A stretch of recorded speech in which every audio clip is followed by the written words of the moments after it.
The U.S. Supreme Court today heard the appeal of an Arizona death row inmate who said state courts violated Supreme Court precedent when they sentenced him to death.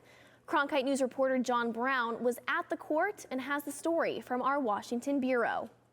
When jurors sentenced John Montenegro Cruz to death in 2005 for the killing of a Tucson police officer, they did not know that he would never get out of prison if they sentenced him to life. Instead, Cruz wants the Supreme Court to change that. Cruz's attorney Neil Katyal told the justices that Arizona is the only state that ignored its ruling in Simmons v. South Carolina.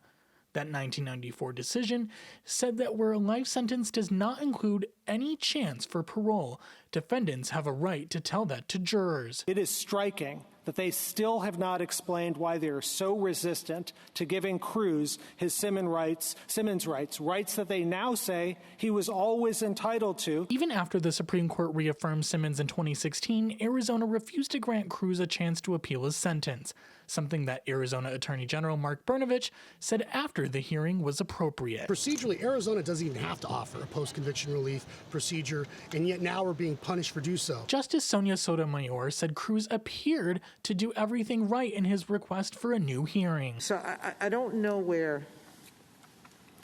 why what Mr. Cruz did or didn't do before should inform how we read what Arizona is doing under 32(1)G. The state's position did not sit well with Justice Elena Kagan. It sounds like you're thumbing your nose at us. Brnovich says he felt the state did well in its argument, but he also said that while the court considers the law, it should not forget the victims in the cases. It's time to stop all these needless appeals and delays and get justice done for the victims and the victims' families so there can be some closure. Cruz is not the only death row inmate who could benefit from the court's ruling.